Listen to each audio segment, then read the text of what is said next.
Rémi Villemure. Pour nous rejoindre en studio. Studio à commercial cube.radio. Appelez ou textez. 187 Cube Radio. 1877-827-2346. Chronique économique avec Renaud Brossard, qui est directeur principal des communications à l'Institut économique de Montréal. Bonjour, M. Brossard.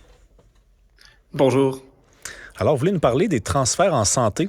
C'est drôle, c'est quelque chose dont on entendait beaucoup parler il y a quelques mois. Petit silence depuis, puis là, il y a eu du nouveau dans le dossier. Absolument, en fait, puis je pense que vous avez raison de le mentionner. On en parlait il y a quelques mois, on en parlait il y a quelques années. C'est quelque chose qui revient toujours comme sujet. Québec serait, dans le fond, la dernière province qui n'a pas encore signé une entente avec Ottawa. Donc, c'est un peu pour ça que c'est revenu de l'avant. Les territoires ont signé, toutes les autres provinces ont signé. Il y a Québec où ça accroche encore. Puis je pense que c'est quand même important de revenir sur la question des transferts en santé, puis de voir pourquoi est-ce que ça accroche avec Québec et pourquoi est-ce que Québec a probablement raison dans le dossier. À la base, d'un point de vue constitutionnel, la santé reste une responsabilité des provinces. Donc, le système de santé, c'est Québec qui s'en occupe, c'est pas Ottawa qui s'occupe des hôpitaux. Mais, d'un point de vue budgétaire, on n'a pas nécessairement l'argent qu'il faut du point de vue de la province pour s'occuper de ça, de l'éducation, de tout plein d'autres dossiers. Donc, on a des transferts qu'Ottawa envoie à partir d'autres argent de nos impôts. Le problème, c'est qu'à chaque fois qu'Ottawa envoie des transferts, Ottawa rajoute des conditions à ça. C'est parfait, on va vous envoyer de l'argent pour la santé, mais vous devez faire telle affaire comme ça ou telle autre affaire comme ça. Donc, c'est un moyen un peu pour Ottawa de venir s'immiscer dans les compétences des provinces.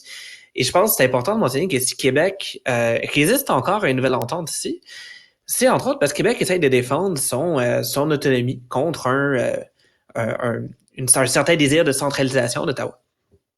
Oui, puis la gestion de la santé au Québec, elle est différente de celle dans d'autres provinces. Donc, quand on se fait dire au gouvernement du Québec de suivre une certaine procédure, alors que c'est pas cette procédure-là qu'on suit, puis ça n'a rien à voir avec la question de l'indépendance, là, c'est une question de tradition au Québec de procéder d'une certaine façon en santé, quel que soit le gouvernement en place. Ottawa impose des conditions. Comme vous dites, c'est une façon de dire on centralise les pouvoirs, mais c'est aussi une façon de dire au Canada, on gère la santé de cette façon-là, alors que c'est une compétence provinciale. Absolument. Et d'ailleurs, les besoins ne sont pas les mêmes d'une province à l'autre. C'est un des problèmes de la centralisation, c'est que ça manque toujours cette spécificité-là. Si on prend par exemple le Québec, qui est parmi les provinces avec certaines des populations les plus âgées, des chirurgies pour le remplacement de la hanche, par exemple, vont probablement être plus communes ou plus en demande. Mais si on prend l'Alberta, qui est généralement plus jeune, ça va être moins en demande. Par contre, quand il y a des stations de ski comme Banff là-bas, on peut se dire que des choses comme des plâtres pour des jambes cassées, donc il y a certains types de blessures qui vont être plus communs là-bas. Et c'est l'avantage d'avoir un système décentralisé, c'est qu'on reconnaît un peu ces spécificités-là. C'est sûr que quand Ottawa essaie après ça de dire non, il faut faire telle chose. Oh, on a perdu M. Brossard. Ce qu'il est en train de nous raconter, de nous expliquer. Comme ça, ou approprié aux besoins. Oh, la connexion est revenue. On a juste manqué la dernière phrase. Je pense que ça a coupé un peu. Oui, reprenez peut-être à la dernière phrase. En fait, c'est ça. Donc, absolument. Désolé pour ça. Puis, ce que je voulais dire, c'est dans le fond que c'est quand Ottawa vient essayer de dire aux provinces comment faire pour gérer la santé, pour gérer les compétences provinciales, on perd un peu de cette spécificité-là, puis cette reconnaissance, justement, des besoins locaux quand tout vient d'Ottawa plutôt que de venir de nos localités. D'ailleurs, faut mentionner aussi que l'autre aspect à ça, c'est que on a déjà signé des ententes avec Ottawa pour des transferts en santé qui avaient des conditions rattachées.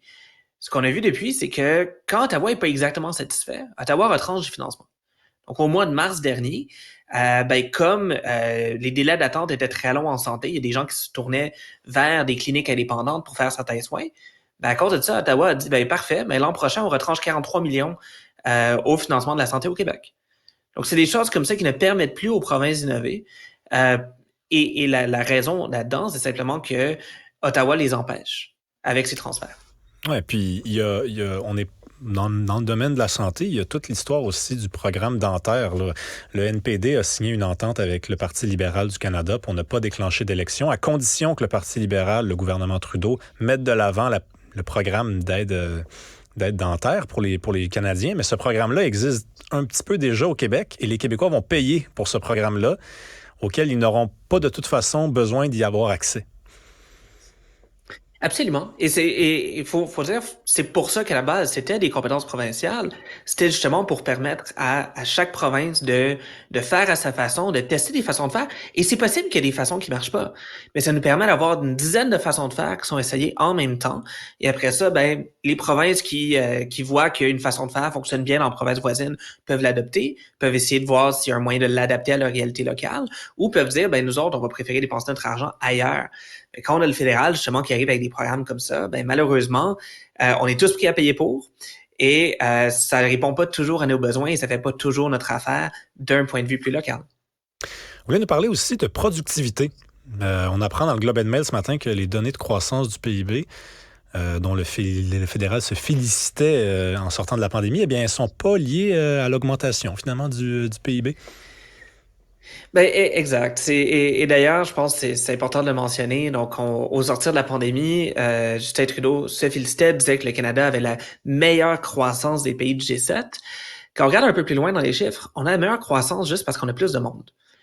Donc, le PIB a augmenté parce qu'on est plus de gens qui produisent dans l'économie, mais la richesse par personne, elle, stagne depuis 2017. C'est comme si on avait 6 ans où on n'avait rien fait, rien n'avait changé. Pendant ce temps-là, le reste du monde est plus productif, le reste du monde s'enrichit, et nous, on reste pratiquement au même niveau quand on ajuste pour l'inflation.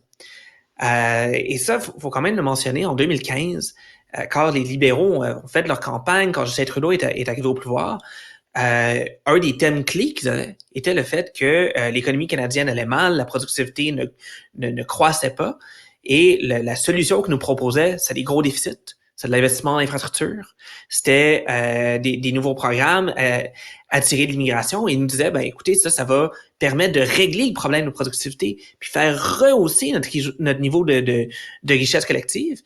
Ce qu'on remarque, c'est que 7 ans plus tard, on a dépensé des milliards et des milliards là-dedans. Malheureusement, la productivité va pas augmenter, puis le PIB per capita reste, encore une fois, il a cru un peu, mais on est présentement au même niveau qu'on était en 2017.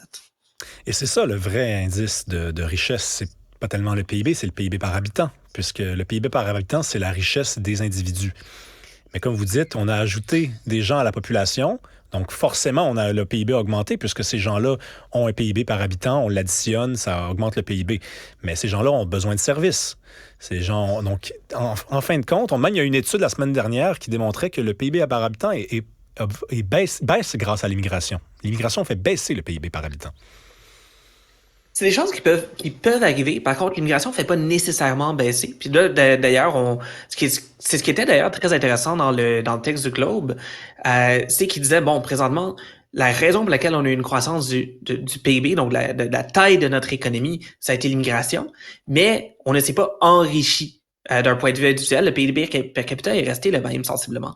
Par contre, il faisait un parallèle à la dernière fois qu'on a eu des niveaux aussi élevés d'immigration dans les années 50, où le PIB per capita était lui aussi en croissance à ce moment-là. Donc, c'est vraiment une question d'investissement en production. Le problème, c'est que présentement, on a beau avoir fait des gros déficits, essayer de stimuler l'économie à coût de milliards et de milliards et de milliards, les investissements ne suivent pas du côté de la production. Donc, quand une entreprise regarde pour acheter une nouvelle machine, trouver essayer une nouvelle façon de produire davantage avec moins de ressources, ben, elle regarde le Canada, elle regarde les autres juridictions, puis elle se dit, ben, avec les taxes, avec les impôts, avec la réglementation, mes coûts sont tellement élevés au Canada que je vais pas nécessairement venir le faire là. Je vais plutôt regarder pour le faire dans un autre pays. Donc, d'autres pays ont une croissance de la productivité plus intéressante. Et pendant ce temps-là, nous, on reste justement sensiblement au même niveau parce ce n'est pas assez intéressant d'investir ici pour produire davantage. L'immigration n'abaisse pas nécessairement le PIB par habitant, mais elle ne l'augmente pas non plus nécessairement. Ben exact. Après ça, c'est sûr que ça va dépendre d'une multitude de facteurs qui sont autour. C'est simplement si on veut faire croître le PIB par habitant, il peut y avoir plus de personnes, il peut y avoir moins de personnes. Mais l'important, c'est que les outils qu'on utilise pour produire, pour faire notre travail à tous les jours, puissent nous rendre plus productifs, nous permettre d'en faire plus avec les mêmes ressources.